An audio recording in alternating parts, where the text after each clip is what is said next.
لیکن اللہ تعالیٰ اپنے بندوں کو ہدایت دیتا ہے تو اس کے ذریعے ہیں. تو یہ خواب جو ہے بندوں کو ہدایت دینے کا ایک راستہ ہے. بسا اوقات تمہیں خواب میں وہ دکھا دیا جاتا ہے جس کی تمہیں حاجت ہو، یا تمہیں کسی چیز سے بڑا نقصان ہونے والا ہو، اس سے تمہیں آگاہ کر دیا جاتا ہے خواب کے اندر. تو خوابوں کی تعبیر ایک اپنا علم ہے، لیکن آپ کو میں بتاؤں جو اس کا علم رکھنے والے علماء ہیں انہی سے خوابوں کی تعبیر پوچھی جائے. اور خواب کی تعبیر دیکھنے والے پر بھی ڈیپینڈ کرتی ہے، حالت پر بھی ڈیپینڈ کرتی ہے. کس وقت دیکھا، دن میں خواب دیکھ رہا تھا یا رات کے وقت سونے میں خواب دیکھا ہے، اور دیکھنے والا کیسا ہے، متقی پرہیزگار ہے یا فاسق و فاجر آدمی ہے. ایک ہی خواب ہو سکتا ہے لیکن دونوں کے معنی الگ الگ ہو سکتے ہیں. حضرت محمد بن سیرین یہ تابعی ہیں، خوابوں کی تعبیر کے بڑے عالم تھے. ان کی کتاب ہے تعبیر الرؤیا، جو اب تک امت میں خوابوں کی تعبیر پر لکھی ہوئی ایک بہت بڑی کتاب ہے. حضرت محمد بن سیرین نے کئی مرتبہ خوابوں کی تعبیر کو قرآن سے اخذ کر کے بتایا. ابھی جیسے ہم نے سورہ یوسف پڑھا ہے، اسی میں ایک آیت کو لے کر کے انہوں نے خواب کی تعبیر کس طرح سے بتائی میں آپ کو بتاتا ہوں. ایک شخص آیا اور اس نے کہا کہ میں نے کل خواب میں دیکھا کہ اذان دے رہا ہوں. اذان دے رہا ہوں یا اذان سن رہا ہوں؟ سنیے، خواب میں اگر اذان دے رہے ہیں یا سن رہے ہیں تو کیا تعبیر ہو سکتی ہے؟ تو آپ نے اس کے بیک گراؤنڈ کو چیک کیا اور معلوم کرایا کہ کیسا شخص ہے. یہ بتایا گیا کہ نماز روزے والا ہے، دیندار آدمی. تو آپ نے کہا مبارک ہو تجھے، تو عنقریب حج پہ جانے والا ہے. خواب میں اذان دیتے ہوئے سننا یا اذان خود دے رہا ہو تو اس کی تعبیر یہ ہے کہ وہ حج پر جائے گا. مجلس ختم نہیں ہوئی تھی کہ ایک اور شخص آیا اور اس نے کہا کہ میں نے خواب میں دیکھا ہے کہ اذان دے رہا ہوں یا اذان سن رہا ہوں. تو آپ نے اس کے متعلق معلوم کیا، خواب تو سیم تھا. تو معلوم کیا تو پتا چلا کہ یہ جھوٹا آدمی ہے، فاسق و فاجر ہے، فلاں فلاں چیزوں میں مبتلا رہتا ہے. تو آپ نے کہا تو نے خواب میں اذان سنا، عنقریب تو چوری کے جرم میں پکڑا جائے گا. کتنی ڈیفرنٹ ہے، بہت زیادہ الگ ہے. دیکھا کچھ اور ہے اور اس کی تعبیر، اور دونوں کو انہوں نے قرآن کی آیت سے بتایا. پہلے والے کو کہا، اللہ قرآن میں فرماتا ہے وَأَذِّن فِي النَّاسِ بِالْحَجِّ، جہاں حج کا ذکر آیا ہے وہاں اذن کہا ہے اللہ تعالیٰ نے کہ بلاؤ لوگوں کو، اذان دو یعنی اعلان کرو. اس آیت سے کہا کہ وہ حج پر جانے والا ہے. اور دوسرے کو جو چوری کا آپ نے فرمایا چوری میں پکڑا جائے، اس کو بھی آیت سے بتایا. قالوا اذن مؤذن بینہم، یہ سورہ یوسف میں ہے کہ ایک اعلان کرنے والے نے اعلان کیا کہ یوسف علیہ السلام کے جو اب واقعہ ہے اس میں آپ سماعت کریں گے، ان کی کٹوری چوری ہو گئی اور پھر چور پکڑے بھی گئے. تو اس آیت سے انہوں نے کہا کہ جو خواب میں فاسق و فاجر آدمی نے اذان دیتے ہوئے سنا ہے تو وہ چوری کے جرم میں پکڑا جائے گا. خوابوں کی تعبیر ایک اپنا علم ہے. کبھی ایسا ہوتا ہے کہ کسی کی موت دیکھنا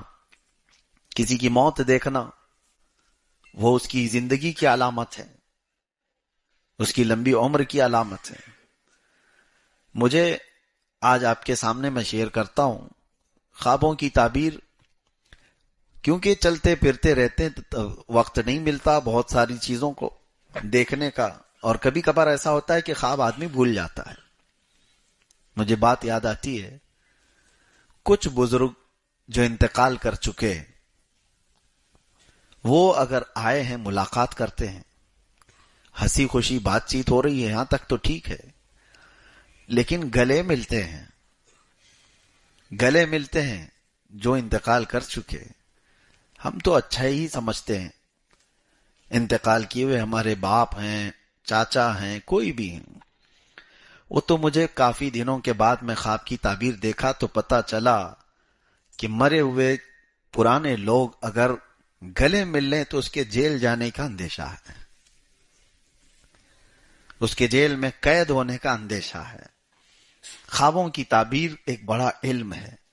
اب آپ کو میں ایک بات بتاتا ہوں، خلیفہ ہارون رشید کی بیوی زبیدہ خاتون نے بھی ایک بار خواب دیکھا تھا، اور اتنا بھیانک خواب دیکھا تھا، یہ حضرت محمد بن سیرین کے حیات میں موجود تھیں، جب وہ تابعی خود موجود تھے، خوابوں کی تعبیر کے سب سے بڑے عالم ہیں۔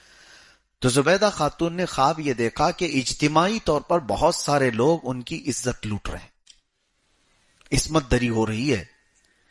تو بہت سارے لوگ خواب میں کسی ایک عورت کی عزت لوٹ رہے ہوں تو کتنا بھیانک ہے، عورت تو ڈر جائے، بھیانک خواب ہے۔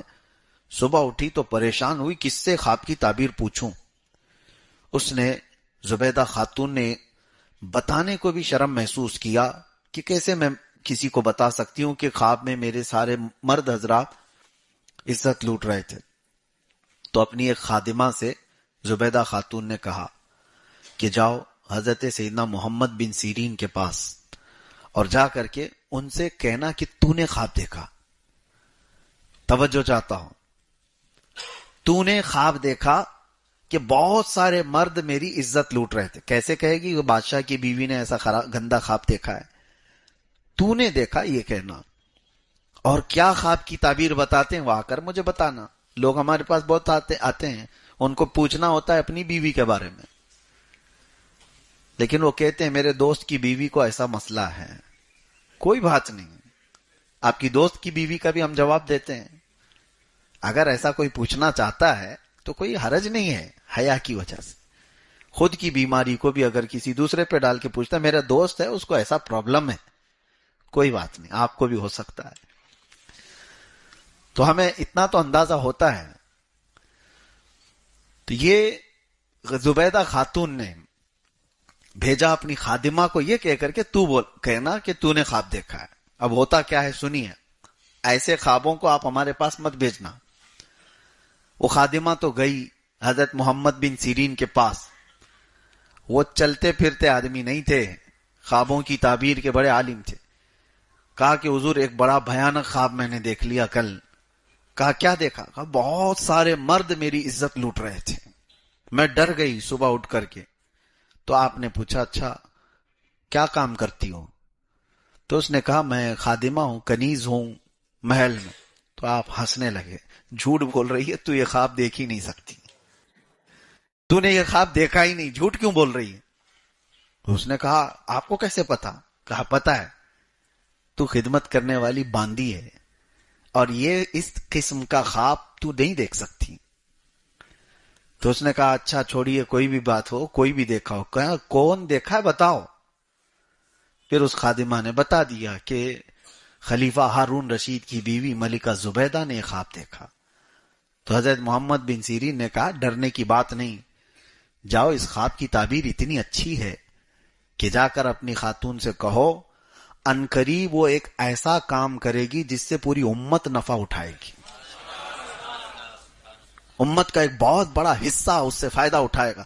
اور خواب کی تعبیر ہی ہے کہ حضرت زبیدہ خاتون حج پر آئی، عرفات کے میدان میں دیکھا حاجیوں کو پیاس سے بلکتے ہوئے، انہوں نے وہیں پر یہ اللہ کی بارگاہ میں عہد کیا کہ مولا تیرے مہمانوں کو پانی پلانے کا میں انتظام کروں گی۔ اور اس کے بعد زبیدہ خاتون نے دریائے دجلہ بغداد سے لے کر عرفات کے میدان تک 1400 کلومیٹر کی نہر بنائی، اور وہاں سے جب پانی چھوڑا تو میدان عرفات تک پانی آ گیا، اور ایک دو نہیں 1200 سال تک حاجی لوگ اس سے پانی پیتے رہے۔ اس خواب کی تعبیر تھی یہ، 1200 سال تک لوگ اس سے نفع اٹھاتے رہے، چلچلاتی ہوئی دھوپ میں، اس کے علاوہ پانی کا کوئی وہاں پر ذریعہ نہیں تھا۔ اب جا کر کے وہ بند ہو گیا جب سعودی حکومت آئی، لیکن اس کی باقیات آج بھی موجود ہیں۔ آج بھی وہ نہر اسی انداز سے حجاج اکرام جو بھی جاتے ہیں زیارت کرتے ہیں وہ دیکھتے ہیں عرفات کے میدان سے مزدلفہ جانے کے وقت یہ نہر زبیدہ نظر آتی ہے آج بھی۔ اور حد تو یہ ہے کہ خلیفہ ہارون رشید نے ان سے پوچھا تھا کتنی لاگت آئی اتنی لمبی نہر بنانے میں؟ تو زبیدہ خاتون نے کیا کہا اپنے شوہر سے؟ کہا میں یہ قومی خزانے سے پیسے نہیں لی تھی، یہ میرے ذاتی خرچے کے پیسے تھے، اس سے میں نے بنوایا۔ قومی خزانے سے اگر بنائی ہوتی تو میں آپ کو حساب دیتی، یہ میرے ذاتی خرچوں سے میں نے بنایا، لہٰذا حساب میں آپ کو بھی نہیں دوں گی، قیامت کے دن صرف اللہ کے پاس ہوگا۔ آج تک کسی کو پتا نہیں اس نہر میں کتنی لاگت آئی، کتنا پیسہ گیا، وہ اللہ والے لوگ تھے۔ تو بہرحال خواب کے سلسلے میں یہ بتا رہا تھا، اور یہ سورہ یوسف بھی شروع ہوتا ہے خواب سے ہی. میں نے کل ہی بتایا تھا حضرت یوسف علیہ السلام نے خواب میں کیا دیکھا تھا. کل کی اگر آپ کو تفسیر یاد ہو تو انہوں نے خواب میں کیا دیکھا تھا؟ 11 ستارے، ایک چاند اور ایک سورج ان کو سجدہ کر رہا. یہ خواب ذہن میں رہے. اور اس کے بعد کیا کیا ہو گیا یوسف علیہ السلام کے ساتھ؟ بھائیوں نے کنویں میں ڈال دیا، وہاں سے قافلہ اٹھا کر لایا بازار مصر میں، وہاں پر ان کو نیلام کیا گیا، پھر بیچ دیا گیا. عزیز مصر کے گھر آئے، زلیخا خاتون فدا ہوئی، الزام لگا، جیل گئے. جیل میں کتنے سال؟ 14 سال چلے گئے. اس کے بعد وہ وقت آیا جب بادشاہ نے بھی خواب دیکھا. دیکھیں خواب کے ارد گرد گھوم رہی ہے بات. اس زمانے کا جو بادشاہ تھا اس نے خواب دیکھا. وہ خواب کیا دیکھا؟ وقال الملك انی ارى 7 بقرات سمان یاکلهن 7 عجاف. وہ کہتا ہے کہ میں خواب میں دیکھا کہ 7 بھینسیں ہیں سوکھی ہوئی، و7 سنبلات خضر واخر یابسات، اور 7 سوکھے گھاس کی اور 7 اچھے والے اناج کی اوٹ دیکھا. ایک خواب ایسا تھا 7 بھینسیں ہیں اور اس میں 7، اس کو کیا کہتے ہیں، گھاس کا جو اوٹ بناتے ہیں کسان لوگ بناتے ہیں بیلوں کے چارے کے لیے، اور 7 ہرے گھاس کے اور 7 سوکھے گھاس کے. اس طرح سے اس نے دیکھا یہ 7 کا عدد کیا ہے. وہ پریشان ہوا تو اس نے صبح اٹھ کر کے اپنے درباریوں سے پوچھا کہ کوئی ہے جو میرے خواب کی تعبیر بتائے. تو اس کے درباریوں میں وہ چھوٹا ہوا قیدی موجود تھا جس کے خواب کی تعبیر حضرت یوسف علیہ السلام نے جیل میں بتائی تھی، جو انگور کا رس نچوڑ رہا تھا. وہ آزاد بھی ہو گیا. اس نے کہا کہ ہاں مجھے ایک آدمی پتا ہے جو جیل کے اندر رہتا ہے، خوابوں کی سچی تعبیر بتاتا ہے. تو بادشاہ نے کہا اس کو لے آؤ. تب یوسف علیہ السلام کو جیل سے آزاد کر کے لایا گیا. یوسف افتنا فی 7 بقرات، یوسف ایھا الصدیق افتنا فی 7 بقرات. اب بادشاہ کہتا ہے اے یوسف میرے یہ 7 بھینسوں والے خواب کی تعبیر بتاؤ کیا ہوگا. تو حضرت یوسف علیہ السلام نے کہا کہ تمہارے خواب کی تعبیر یہ ہے کہ 7 سال جو ابھی آئیں گے تمہارے بہت خوشحالی کے ہوں گے، غلہ اناج سب زیادہ ہو جائے گا. ثم یأتی بعد ذلك عام فیہ یغاث الناس وفیہ یعصرون. اس کے بعد پھر ایسا وقت آ جائے گا کہ لوگ جو ہے بھوکے اور پیاسے ہو جائیں گے، پوری زمین سوکھ جائے گی، اناج غلہ ختم ہو جائے گا، لوگ اپنے آپ کو بیچنے لگ جائیں گے، سب چیزیں اٹھا کر بیچ دیں گے. تو کیا کرنا چاہیے؟ تو بادشاہ سے یوسف علیہ السلام نے کہا یہ جو تمہارے اچھائی کے 7 سال ہیں یہ اس میں اناج اور غلہ خوب جمع کر لو، اور جب وہ برے دن آ جائیں یعنی بھوک و پیاس و شدت کے، اس وقت اپنی رعایا کو تم اناج تقسیم کرو. تو بادشاہ کو یہ خواب سمجھ آ گیا، یہ تعبیر سمجھ آ گئی، اور اس کے اعتبار سے بادشاہ نے اعلان کیا اور سارے غلے اناج جمع کیے جانے لگے. اور یوسف علیہ السلام کو اس خواب کی تعبیر بتانے کے بعد بادشاہ مصر نے سیدھے اپنے وزیر اعظم کے عہدے پر بٹھا دیا. وزیروں میں بھی وزیر اعظم کے عہدے پر بٹھا دیا. یہی ہے رب تعالیٰ کا نظام.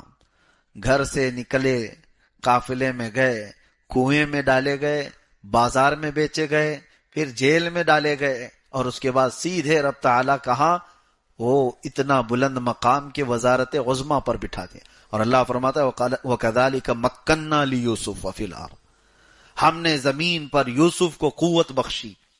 اور یوسف علیہ السلام نے اپنے حسن تدبیر سے ملک کے اور سلطنت کے کاموں کو ایسا نبھانا شروع کیا کہ بادشاہ کا اعتماد پورا آپ کے اوپر. 7 سال گزر گئے، اس کے بعد جو قحط کے 7 سال آئے، وہ آگے کے جو 7 سال تو ساری رعایا پریشان تھی، ہر جگہ سے لوگ بھوکے اور پیاسے، اور کچھ بھی نہیں تھا. سب لوگوں نے جانور بیچ دیے، گھر بیچ دیے، اپنے آپ کو بھی بیچنے لگ گئے.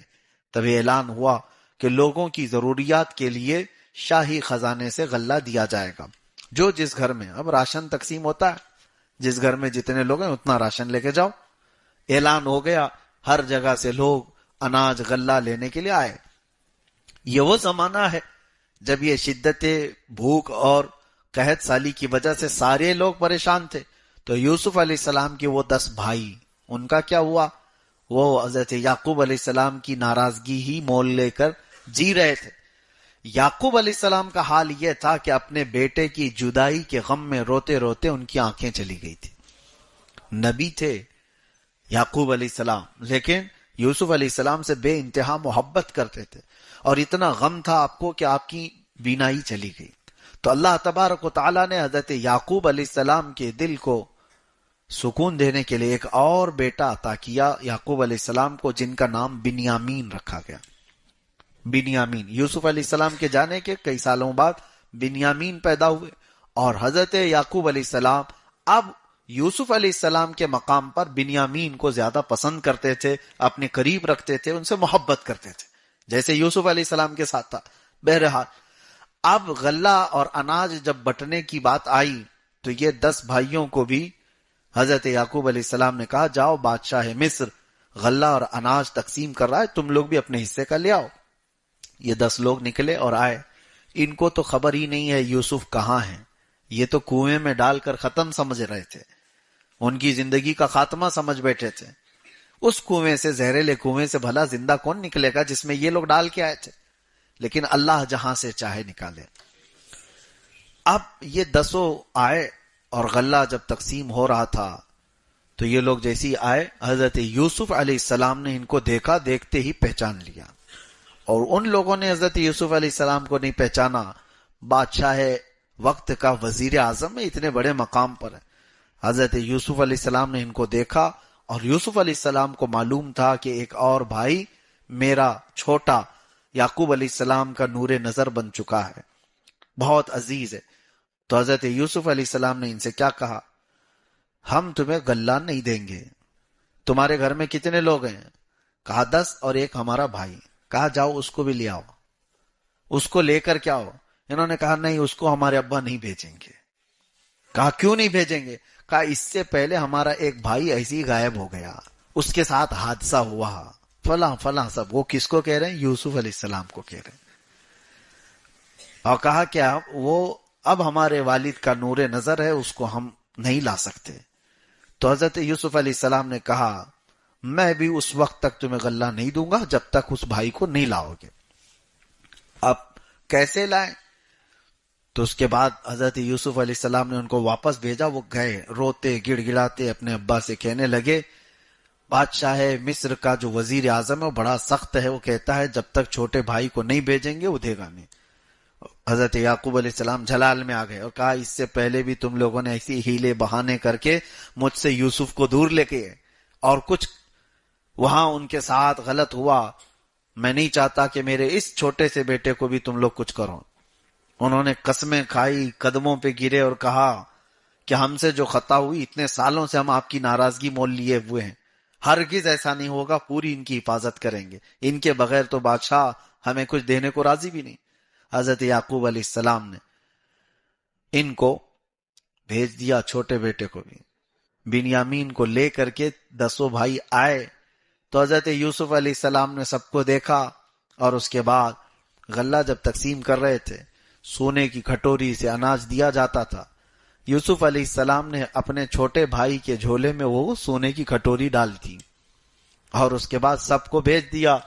تھوڑی دیر گزری تھی کہ آپ نے اعلان کروایا کہ شاہی خزانے کی کھٹوری چوری ہو گئی، ناکہ بندی کی جائے اور تلاشی لی جائے، کون لوگ ہیں جنہوں نے یہ چرایا ہے۔ سب کی تلاشی لی گئی تو وہ 10 بھائیوں کے بعد جو چھوٹے تھے بنیامین، ان کے جھولے میں مل گئی، ان کو پکڑا گیا، کہا گیا کہ ان کو پکڑا جائے گا۔ یوسف علیہ السلام جیسی ان کو پکڑ کر کے لائے، اب تو وہ رونا دھونا شروع کر دیے، ہمارے ایک بھائی کے ساتھ ایسا ہوا ہے پہلے، اب ہمارے باپ ہمارا اعتبار ہی نہیں کریں گے، اگر ان کے ساتھ بھی ایسا ہوا تو آپ رحم کرو۔ قالوا یا ایھا العزیز ان لہ ابا شیخا کبیرا فخذ احدنا مکانہ انا نراک من المحسنین۔ وہ کہتے ہیں ہم میں سے کسی ایک کو پکڑ کے رکھ لو، اس کو چھوڑ دو، یہ 10 ہے نا، ہم ان میں سے کسی ایک کو رکھ لو، آپ اس کو چھوڑ دو، آپ بہت اچھے لگتے ہو۔ انہوں نے کہا وہی کل والی بات میں نے جو کہا، جیل والوں کو جس کی ضرورت ہے اس کو ہی پکڑا جاتا ہے۔ حضرت یوسف علیہ السلام نے کہا قال معاذ اللہ ان ناخذ الا من وجدنا متاعنا عنده، ہرگز نہیں، اللہ معاذ اللہ، میں کسی ایسے کو کیوں پکڑوں جس کے پاس یہ کھٹوری نہیں ملی، جس کے پاس ملی اسی کو پکڑوں گا۔